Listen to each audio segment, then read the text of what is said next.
What have you survived that would have been fatal 150 years ago? Don't think my daughter nor I would have survived her birth. I had massive blood loss and she needed CPAP. I was a preemie at only 4 pounds. Mother went into early labor from viral pneumonia. Couldn't breastfeed. I was allergic to cow milk. I was one of the first babies tested on a soy formula.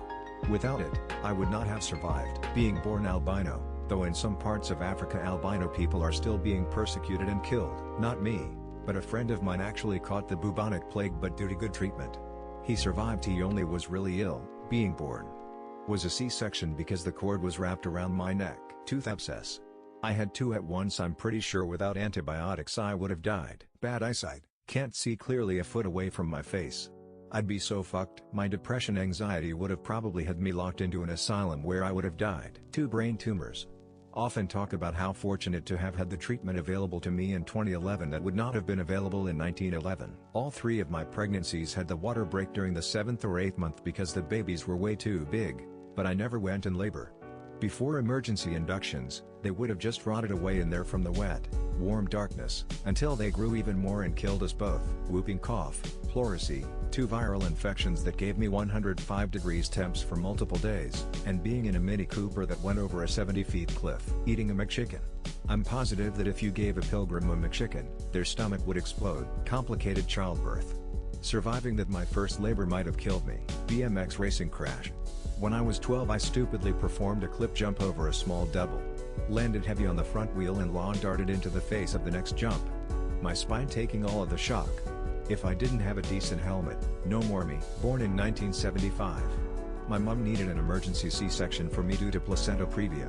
When I was in my late 30s, she told me that I almost died at that. 150 years ago I wouldn't have even made it past the womb. When I was in the womb, the tubes connecting to my bladder didn't connect properly.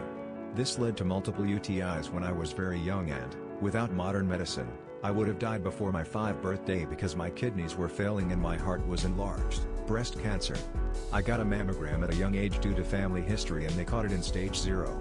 It was my first and only mammogram. I had a double mastectomy, also would have likely been fatal, and now I'm cancer-free. 150 years ago, it would have never been caught and I'd be a goner.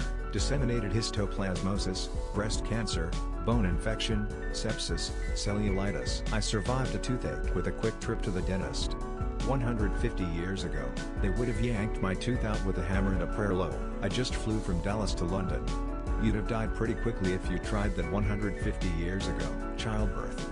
Without going into a great deal of detail, after 48 hours of natural labor and medical intervention we had an emergency C-section. 150 years ago we both would have died. Scarlet fever. The same disease that blinded and deafened Helen Keller passed by with me unchanged. Probably a UTI. And if I had existed 150 years ago I definitely would have had babies by the age I am now, and one of them would likely have killed me. Birth, surgery, influenza, food poisoning, dog bite, any other infection. I had a very bad case of pneumonia when I was 2. It was hospital stay worthy and kind of touch and go for a minute. If it was that serious with modern day medicine, I would have been a goner 150 years ago. Started passing out for no reason about 18 months back. Went to the doctor and was told I had vasovagal and it kept happening and I got weaker. Had scans, stress tests, EKGs and nothing. Finally could barely walk room to room and needed to go to ER but waited for my wife to get home first. I was afraid I was going to die and I wanted to see her before it happened. Went to the ER, heart beating 20 beats a minute, went straight to ICU. Turns out the electrical signal between the upper-lower heart was gone and someone figured it out and a pacemaker was placed. A year later and I'm working, walking the dog and aggravating my wife. Even 50-60 years ago I'd be fertilizing a grave. Childhood. Vaccines, clean water, and sanitary sewers saved so many of us. Birth, strep, measles, chicken pox, many infections over the years, COVID, a terrible head injury. Childbirth. Apparently my pelvis is too narrow for a baby to pass through. I had an emergency C-section with my first child, and a scheduled one with my twins. Also, after reading about other people's experiences with appendicitis, I'd like to share that my twins were born in Thailand. Before the procedure my doctor asked me if I wanted him to remove my appendix during the planned C-section, and I was like sure, why not? Topic pregnancy, but as my eyes are horrible, I probably would have been run over by a carriage. Childbirth. Had a retained placenta piece so was hemorrhaging, an attempted hand evacuation failed so I had to have emergency surgery. I think often that if I'd been in some rural area in the 1880s or whatever, I would have died that day. 150 years ago, people died from fever. Prior to penicillin, it wasn't uncommon to not survive pretty basic illnesses. Strangulated parents would have bought or built a tiny coffin for the corpse of a 3-year-old. Maybe not deaf, but I have autism and probably would have been locked up somewhere for life.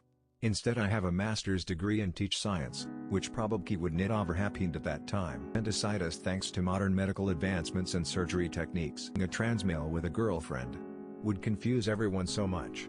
I'd be put in an asylum probably. A UTI. If not that, childbirth.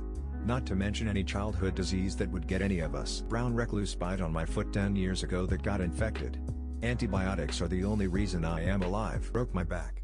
The only thing that saved my legs was chewing anti-inflammatory pain meds. Also, eating cannabis tincture while recovering.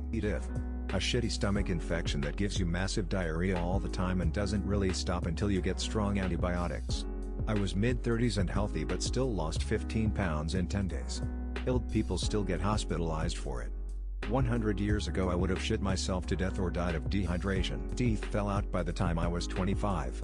I have Ehlers-Danlos syndrome and it greatly affects my teeth.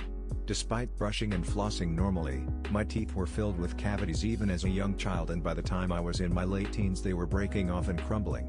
I had major tooth infections that would have gone into my bloodstream without antibiotics. I couldn't eat, I was in so much pain. Without proper dental care and crowns, I would have either died from infection or starvation. Also, a staph infection and cellulitis. Last year a small ingrown hair turned into a golf ball-sized ball overnight. By the next day I couldn't walk as my entire thigh was infected. It could have killed me even in this day and age, and it would have definitely killed me 150 years ago. Fracture on my kneecap, had to be very thoroughly cleaned and stitched up, got a bit infected anyways.